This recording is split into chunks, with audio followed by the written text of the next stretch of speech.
Halo, Shalom. Ya, saya senang banget ketemu kamu di video ini. Saya senang banget ketemu kamu di channel saya. Bagi kamu yang baru pertama kali mampir ketemu saya di sini, salam kenal. Saya Pastor Jimmy Henlistio. Dan semoga kamu diberkati dengan video-video saya dan channel saya ini. Yang belum subscribe, silahkan subscribe untuk mendukung channel saya ini. Guys, hari ini saya mau bicara tentang Kristen radikal. Are you ready? Jadi gini guys, Kristen radikal ini penting banget buat kehidupan kita sehari-hari. Di mana hidup kita ini banyak tantangan. Amin. Nah, teman-teman, kalau mendengar kata radikal, menurut kamu bagaimana? Sebentar, saya kecilin angin AC-nya. Nah, oke. Guys, kata radikal kayaknya serem ya. Gak enak didengar telinga. Sepertinya itu kayaknya konotasinya teror. Ngebom, waduh. Dan pemberontakan. Kira-kira gitu. Enggak. Ternyata guys, radikal itu berasal dari kata radik. Yang artinya adalah akar guys. Jadi Kristen radikal ternyata Kristen yang berakar. Maksudnya gimana? Kristen yang kuat. Kristen yang gak gampang goyah. Katakan amin. Nah, Mazmur 92 ayat yang ke-12 saya akan bacakan. Orang benar akan bertunas seperti pohon korma. Akan tumbuh subur seperti pohon aras di Libanon. Nah, perhatikan. Ayat ini sepertinya mau kasih tahu kita, mau arahkan kita gini guys. Orang benar, ayo menjadi seperti pohon korma yuk. Nah, kenapa harus seperti pohon korma? Guys, gini, ketika saya pelajari pohon korma itu seperti apa, ternyata hasilnya luar biasa. Jadi gini guys, pohon korma itu pohon yang sangat kuat. Ya, dia tahan cuaca ekstrim. Bayangkan, pohon kurma ini dia ditanam di padang pasir. Padang pasir itu airnya susah, guys. Lalu kalau siang itu panas terik luar biasa. Kalau pohon-pohon lain banyak yang mati, pohon kurma ini tetap hidup, guys. Bahkan kalau malam, tadi siang panas banget kan, kalau malam itu dingin banget. Ekstrim cuacanya, ya. Tapi yang luar biasa, pohon kurma ini tetap bisa bertumbuh, guys. Bukan hanya tumbuh asal hidup, bukan. Tapi bertumbuh dan berbuah. Sehingga buahnya itu bisa dinikmati oleh orang-orang. Bahkan nih guys, daunnya itu rimbun banget. Sehingga apa? Ketika ada orang jalan di padang gurun tersebut kepanasan siang-siang, dia bisa berteduh di pohon korma itu. Karena saking rindangnya. Jadi pohon korma ini benar-benar jadi berkat luar biasa. Dia tumbuh dengan kuat, dengan hebat, dengan lebat, di cuaca ekstrim apapun, dalam keadaan apapun. Nah, ternyata awal mula ketika pohon korma ini ditanam agak aneh guys. Anehnya gimana? Ternyata gini, ketika benih atau biji pohon korma itu ditanam di pasir, padang pasir itu kan. Sebelum ditutup oleh pasir atau tanah, dikasih batu dulu guys. Atasnya, aneh kan? Ketika dikasih baru tutup pasir atau tanah itu. Nah, tunas awal dia nggak bisa naik ke atas karena ada batunya, betul? Mau nggak mau dia turun ke bawah. Nah, ternyata ketika dia turun ke bawah, dia cari air, guys. Ketika dapat air sampai dalam tuh, guys, dapat air, maka akarnya itu, guys, kuat dulu. Kenapa? Karena ada batu di atasnya, benar nggak? Yang berkembang adalah akar yang di bawah dulu, guys. Ketika akarnya kuat, semakin besar, kuat semakin besar. Apa yang terjadi? Lama-lama batu itu ditabrak, guys, pecah, guys. Dan tumbuhlah satu pohon kurma yang kuat, yang tahan uji, yang tahan cuaca ekstrim, yang akhirnya berbuah Dan pohonnya rindang yang bisa menjadi berkat buat banyak orang. Nah, saya mau ngomong apa guys? Gini, Kristen radikal itu Kristen yang kuat, tangguh, gak gampang goyah. Poin yang pertama yang saya mau bagikan adalah Kristen radikal. Kristen yang tidak gampang lock in. Baru-baru ini lagi viral istilah lock in. Lock in itu percaya kepada agama seberang, agama lain. Ya, Kristen yang radikal. Poin pertama saya adalah tidak gampang lock in ke kepercayaan atau ke agama lain. Kamu yuk jadi Kristen yang radikal. Jangan kumpul sama teman yang non-Kristen tiba-tiba pindah agama. Mungkin kamu nggak ngerti kebenaran. Saya mau kasih contoh gini. Saya punya teman dulu ya. Kita itu sama-sama Kristen, pelayanan guys. Tiba-tiba kita itu jarang ketemu lagi. Lalu ketemu nggak sengaja di jalan. Dia pakai jilbab guys. Dia sudah pindah keyakinan. Dia sudah tinggalkan Yesus. Saya kaget loh. Kamu kan dulu pelayanan bareng. Rajin ibadah. Lah kok sekarang? Kok lock in ke non-Kristen? What happened? Ayak naon? Belakangan saya baru tahu bahwa dia meninggalkan Yesus karena cowok guys. Dia tukar Tuhan Yesus dengan cowok guys. Guys, rugi besar kalau kita meninggalkan iman kepada Yesus. Kenapa? Karena gini guys. Hanya di Kristen ada penebusan dosa. Betul nggak? Ada juru selamat. Semua agama itu baik. Setuju? Tapi hanya ada penebusan dosa di kita ini Kristen. Yesus mati buat menebus dosa kita. Jadi dosa kita ada yang bayarin. Nah kalau yang di sebelah-sebelah gak ada yang bayarin, ditanggung masing-masing guys. Nah kan kalau kita dosa gak mungkin bisa masuk ke surga yang kudus dan mulia itu. Betul? Jangan pernah jual Yesus apapun yang terjadi.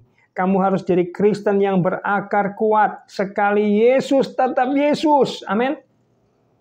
Apapun yang terjadi sekali Yesus tetap Yesus. Ya. Saya berani bilang bodoh. Emosi saya. Kalau orang Kristen yang punya iman sama Yesus tiba-tiba menukar Yesus dengan hal-hal lain. Contoh dengan tadi jodoh. Ya, lalu dengan karir. Lalu dengan kepopuleran, mungkin artis, public figure, dia merasa malu, agamanya minoritas, lalu pindah keyakinan. Woi, bodoh. Karena Yesus itu terlalu berharga. Amin. Ya. Jangan jual Yesus. Jangan tukar Yesus dengan hal-hal yang tidak esensi. Itu yang pertama. Yang kedua adalah, guys, tantangan hidup apapun yang kamu sedang hadapi saat ini, kamu harus tetap percaya sama Yesus. Amin. Ya. Satu kali ada satu hamba Tuhan yang sedang mengalami ekonomi yang terpuruk. Dia nggak bisa beli makan, guys. Nggak bisa makan. Nggak ada uang. Miskin banget. Ekonomi lagi hancur, lagi terpuruk. Lalu jemaatnya tanya, Pak Pendeta, kalau Tuhan nggak kirim makanan, terus Bapak gimana? Pendetanya jawab gini, kalau Tuhan nggak kirim makanan, saya sudah berusaha, saya sudah doa. Ya nggak apa-apa, puasa. Puasa Pak Pendeta. Iya puasa, nggak makan, nggak apa-apa. Nah terus Pak Pendeta, kalau Tuhan nih 1 minggu, 2 minggu, Tuhan nggak kirim makanan. Oh kalau 1 minggu, 2 minggu, Tuhan nggak kirim makanan, ya puasa terus. Nggak apa-apa, paling-paling mati masuk surga. Dengan entengnya guys. Wow, ketika saya dengar kesaksian ini, saya seperti terkaget-kaget. Dia nggak tergoyahkan apapun, guys. Nggak apa-apa, puasa terus. Kalau nggak dikasih makan Tuhan, sudah berusaha, tapi sudah doa ya, tapi nggak dikasih Tuhan, ya udah, paling mati masuk surga. Dengan entengnya, dia seperti tidak terusik dengan kelaparan dan ekonomi buruk, guys. Amin. Ya, nggak ada urusan, dia bilang, nggak apa-apa. Tapi dia bilang tetap sekali Yesus, tetap Yesus apapun yang terjadi. Oh my God. Singkat cerita, saya pernah dengar kelanjutan kesaksian ini bahwa dia akan diberkati Tuhan luar biasa. Dia punya pengalaman yang sangat indah jadi berkat buat banyak orang yang luar biasa. Ya, nah teman-teman semua, ayo jadi Kristen yang radikal, yang gak gampang goyah, yang berakar kuat. Gini. Ditolong gak ditolong Tuhan tetap percaya. Amin gak? Bisa amin? Sembuh atau tidak disembuhkan Tuhan tetap percaya. Bisa guys? Bisa gak? Banyak masalah ataupun gak ada masalah tetap percaya Tuhan. Apapun yang terjadi tetap percaya Tuhan. Semua boleh terjadi. Sekali Yesus tetap Yesus, tidak akan mengingkari, tidak akan meninggalkan. Amin. Saya ingat Daniel pasal 3 ayat 17 sampai 18. Ini keren banget, dengar baik-baik. Jika Allah kami yang kami puja sanggup melepaskan kami, maka ia akan melepaskan kami dari perapian yang menyala-nyala itu dan dari dalam tanganmu ya Raja. 18. Tetapi seandainya tidak, ini seandainya tidak ditolong oleh Tuhan, guys. Hendaklah Tuanku mengetahui ya Raja bahwa kami tidak akan memuja dewa Tuanku dan tidak akan menyembah patung emas yang Tuanku dirikan itu. Guys, kamu tahu nggak cerita ini? Ketika Sadrak, Mesak, dan Abednego itu menolak menyembah patung sesembahan raja atau Allah lain, itu ancamannya mati, dibakar hidup-hidup dalam perapian yang mengerikan, yang menyala-nyala. Tapi 3 pemuda ini luar biasa, guys. Sepertinya gak bahasa sekarang gini, guys. Tuhan saya itu hebat, dia itu punya kuasa nolongin kami. Tapi seandainya tidak nolongin kami, oh my God. Saya ulang, tetapi seandainya dia tidak menolong kami, kami tetap percaya kepada Tuhanku. Oh my God. Saya percaya gini, mujizat terbesar dari kisah ini bukan yang selama ini dikhotbahkan, yaitu dia atau mereka gak hangus, gak mati ketika masuk dalam perapian. Itu bukan mujizat terbesar, itu bukan mujizat terkeren, itu biasa aja. Tapi yang paling keren, mujizat terbesar menurut saya adalah iman anak muda ini. Imannya Sadrak, Mesak, Abednego. Iman apa? Kalau seandainya tidak,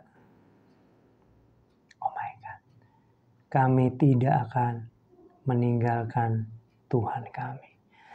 Kalau seandainya Tuhan kami yang hebat itu tidak menolong kami, kami tetap gak mau menyembah Tuhan, patung Tuanku Raja. Oh my God. Guys, saya mau mengajak kita semua, yuk jadi Kristen yang radikal. Katakan amin. Apapun yang terjadi, sekali Yesus, tetap Yesus. Apapun yang terjadi, kita akan tetap percaya kepada Tuhan Yesus. Kita tidak akan ingkar, kita tidak akan berkhianat, kita tidak akan menjual Yesus. Amin.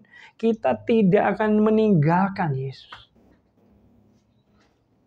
Oh my God. Amin guys. Nah, satu kali Saya perjalanan misi dengan teman-teman ke Pati dan Juwana. Di sela kegiatan misi itu ada kegiatan berkunjung ke rumah jemaat yang mungkin sedang membutuhkan doa dan lain sebagainya. Ya, kita berlima, berenam jalan ke warga gitu ya. Lalu kami bertemu dengan seorang bapak dan ibu, suami istri, sudah tua renta, namanya Bapak Jani, usianya waktu itu 80 tahun, dan istrinya Suntari, usianya 65 tahun. Guys, keadaannya sangat mengerikan guys. Mereka berdua ini sudah renta dan lumpuh. Jalannya ngesot guys.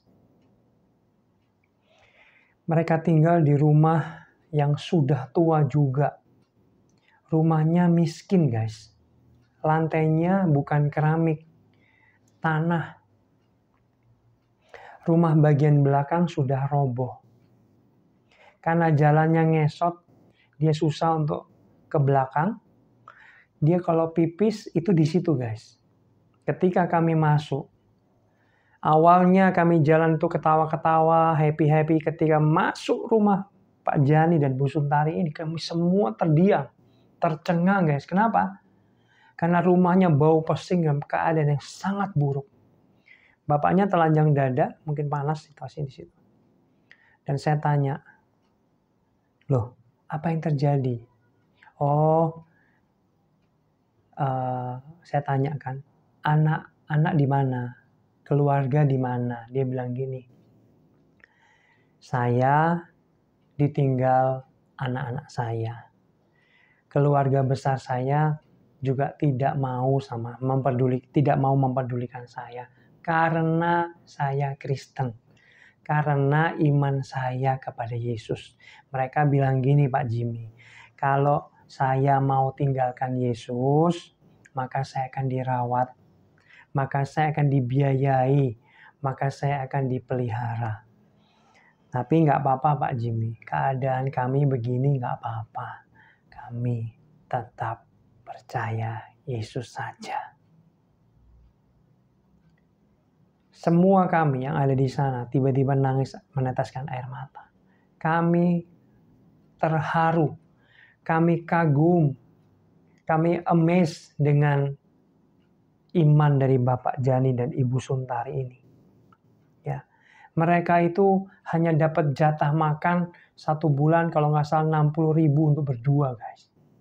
Miskin banget, lumpuh, terlantar, bau pesing, rumah roboh. Tapi dia bilang, kalau saudara saya mau meninggalkan saya, silahkan. Saya tetap percaya Yesus apapun yang terjadi. Sampai mati seperti ini nggak apa-apa. Kami tetap percaya Yesus. Oh my God.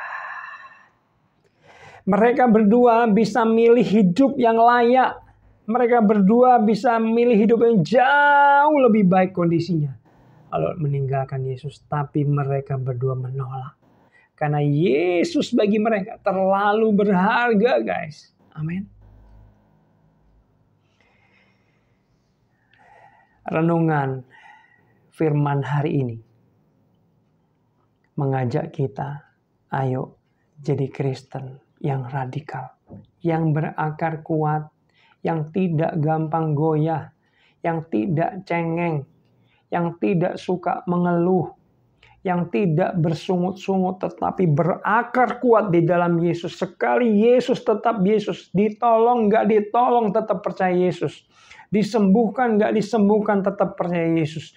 Masalah mau datang bertubi-tubi nggak apa-apa, yang penting sekali Yesus tetap Yesus. Mungkin kita belum melihat pertolongan, mungkin kita belum melihat mujizat, mungkin kita belum melihat hal yang baik itu datang. Tapi kita tetap percaya. Dan sesungguhnya itulah iman. Benar gak? Iman itu gak melihat tetapi percaya. Gak melihat yang baik, gak melihat mujizat. Dia belum melihat. Tapi dia tetap percaya. Itu iman. Kalau melihat dulu yang baik baru percaya, itu bukan iman. Itu imran. Iman itu walaupun dia gak lihat, dia tetap percaya. Saya mau tutup dengan sebuah kesaksian pribadi saya. Satu kali saya sedang merintis usaha dengan istri saya. Kami pasangan muda, kami punya baby satu, punya anak baby. Usaha makanan. Usaha kami awalnya rame, tapi beberapa bulan setelah itu kok sepi. Tambah lama tambah sepi. Nggak ada yang beli, guys. Lalu saya sudah berdoa. Saya berpuasa, saya melakukan yang terbaik, ya. Saya berusaha untuk memperbaiki apa yang bisa diperbaiki dalam usaha saya itu, ya. Tetap nggak ada perubahan, tetap usaha kami sepi. Kami kesulitan keuangan yang cukup hebat. Bayangkan, untuk beli susu buat anak saya, bayi, itu kami nggak punya uang. Kadang-kadang uang 20.000 itu uang yang sangat besar waktu itu. Lalu tetangga saya dia juga jual makanan. Tapi rame luar biasa. Padahal aneh guys. Sebelah saya ini bukan orang percaya, bukan orang Kristen. Tapi jualannya malah rame. Saya yang anak Tuhan jualannya nggak rame, sepi, mau bangkrut, kritis, megap-megap ekonominya. Nah karena dia baik, dia tawari gini, Jim, aku mau nolong kamu. Gimana Pak? Usahamu kan sepi. Mau rame nggak? Mau Pak. Saya punya kenalan orang pintar. Orang apa saudara? Orang dukun ceritanya. Dia bersaksi lagi. Saya ini rame gara-gara orang pintar itu. Terus kamu tahu nggak? Sate yang di perempatan jalan itu, yang rame itu loh, itu pun dari orang pintar yang sama. Orang pintarnya hebat. Nanti kamu nggak usah keluar uang, saya bantuin semuanya. Saya pastikan kamu pasti usahanya rame. Guys, hati saya bergetar. Kenapa? Saya pengen rame. Soalnya apa? Saya pengen mencukupi kebutuhan anak istri saya. Betul nggak? Saya sayang banget sama anak saya. Dia beli susu aja nggak bisa. Ini ada tawaran menarik. Ada garansi, ada kesaksiannya. Gratis lagi. Oh my God. Ya, ini ada tawaran menarik guys. Apa yang saya lakukan? Untungnya, mungkin ini kemurahan Tuhan ya, anugerah Tuhan. Saya bilang gini, Pak, makasih buat perhatiannya. Udah, gak apa-apa Pak, saya tak doa aja. Saya gak mau, makasih loh, tapi perhatiannya jangan tersinggung ya. Kamu ditolong gak mau, gitu katanya. Singkat cerita guys, saya berdoa Tuhan, apapun yang terjadi, saya tidak akan pergi ke orang pintar. Saya tidak akan mau berkhianat kepadamu. Saya mau tetap belajar percaya walaupun keadaan saya sangat sulit Tuhan. Guys gini, kalau nggak ada makanan kita ini, saya dan istri puasa nggak ada masalah. Tapi tega nggak ngelihat bayi nggak bisa beli susu. Mau mati rasanya. Sedihnya minta ampun. Ini tahu ya, kasih ibu, kasih bapak kepada anak tahu ya rasanya. Yang punya anak pasti tahu. Tapi guys, kita boleh sayang banget sama anak kita, sama pasangan kita. Tapi dengar baik, Tuhan tetap yang utama dalam hidup kita. Katakan amin. Jangan sampai kita mengasihi mereka, istri dan anak melebihi kasih kita sama Tuhan. Kita harus mengasihi Tuhan di atas segalanya. Waktu itu saya doa gini, Tuhan, anak saya nggak bisa beli susu, saya nggak punya uang, saya miskin. Tapi sekali-kali aku tidak akan meninggalkan Engkau. Sekali-sekali aku tidak mau bercabang hati, aku hanya mau Engkau di dalam hidupku. Amin. Guys, apa yang terjadi? Luar biasa guys. Beberapa waktu setelah itu, usaha saya, gimana? Usaha saya bangkrut guys. Saya tutup.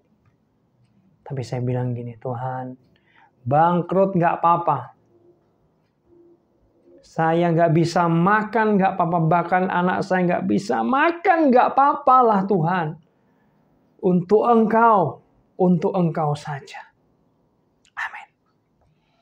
Sakit teman-teman, menderita, susah, betul. Tapi saya tidak akan menukar Tuhan saya dengan apapun juga. Singkat cerita, itu keadaan waktu itu di Jawa. Saya pindah ke Jakarta. Saya merintis usaha dengan istri lagi. Ya, saya usaha ini, saya usaha itu, saya belajar ini. Tuhan tolong hari ini usaha kami diberkati Tuhan luar biasa, lebih dari cukup. Ya, semua karena anugerah Tuhan yang besar. Dari kesaksian ini saya mau bicara apa, teman-teman semua? Halo, dengar guys. Jangan pernah tukar Tuhanmu dengan apapun. Amin. Jadilah Kristen yang radikal, yang tidak tergoncangkan oleh apapun, yang tidak tergoyahkan oleh apapun. Kuat di dalam Tuhan. Apapun yang terjadi, apapun. Sekali Yesus tetap Yesus. Apapun yang terjadi, tetap percaya sama Tuhan. Guys, kamu tahu? Ketika iman kita seperti itu, maka sesungguhnya iblis gemetar sama iman kita, sama hidup kita guys. Waduh, ini imannya kuat banget. Woi, dah cari yang lain aja yuk. Mereka berbondong-bondong tinggalin kita guys. Amin. Dan saya percaya juga iman yang seperti ini membuat Tuhan itu kagum guys. Katakan amin. Tuhan seperti lagi nih. Wah, anakku luar biasa. Keren banget nak. Engkau kesakitan, engkau menderita, tapi engkau tetap percaya. Dan saya percaya guys, Tuhan tidak pernah lupa sama kita. Tuhan tidak pernah jahat sama kita. Saya percaya Dia akan memberikan kita berkat-berkat yang luar biasa. Seperti yang saya alami guys. Amin. Sekali lagi saya mau bilang, apapun yang terjadi, sekali Yesus, tetap Yesus. Apapun yang terjadi, kita harus tetap percaya sama Tuhan. Amin. Puji Tuhan. Saya pengen mendoakan kamu yang sedang mengalami hal-hal yang berat dalam hidupmu. Mungkin ujian iman, mungkin pencobaan sedang datang. Engkau mungkin sedang terhimpit. Mari kita berdoa bersama. Bapa, dalam nama Yesus, hamba berdoa buat teman-teman yang sedang menyaksikan video saya ini. Yang mereka dalam tekanan, yang mereka dalam himpitan, yang hidupnya sedang susah dan berat ya Tuhan. Mungkin mereka sedang mengalami pencobaan, sedang mengalami ujian yang daripada Tuhan. Sedang mengalami hal-hal yang buruk dalam kehidupan mereka. Mungkin ada yang sakit, yang sudah doa tidak disembuhkan oleh Tuhan sampai hari ini. Mungkin usahanya sedang bangkrut, mungkin banyak hutang. Mungkin keadaannya terpuruk, keluarganya sedang hancur berantakan. Tapi saya mau berdoa buat mereka semua Tuhan. Mereka biar kuat imannya. Mereka biar terus kuat berakar di dalam Tuhan. Mereka tidak tergoyahkan oleh apapun. Masalah boleh datang, badai hidup boleh menerpa. Tapi mereka, hamba berdoa, dikuatkan oleh Tuhan. Mereka kuat, semakin kuat. Iman mereka akan seperti imannya Sadrak, Mesak, dan Abednego. Meskipun Tuhan tidak menolong, mereka tetap percaya sama Tuhan. Oh, meskipun mereka belum melihat mujizat itu datang, hal yang baik itu datang, tapi biar mereka tetap percaya sama Tuhan. Apapun yang terjadi, sekali Yesus tetap Yesus. Hamba berdoa mereka jadi Kristen-Kristen yang radikal ya Tuhan, berakar kuat, tidak goyah oleh apapun. Mereka semakin kuat, bahkan nanti mereka akan menjadi berkat seperti pohon korma. Tempat berteduh di panas terik dan buahnya boleh dinikmati oleh orang-orang yang lewat. Mereka boleh menjadi berkat dalam kehidupan mereka nanti. Terima kasih Tuhan, terima kasih. Roh Kudus, kiranya Kau nyata buat kehidupan mereka. Memberikan kekuatan, memberikan penghiburan ya Tuhan. Terima kasih Bapa. Dalam nama Tuhan Yesus, haleluya. Amin, amin. Puji Tuhan, Tuhan Yesus berkati ya.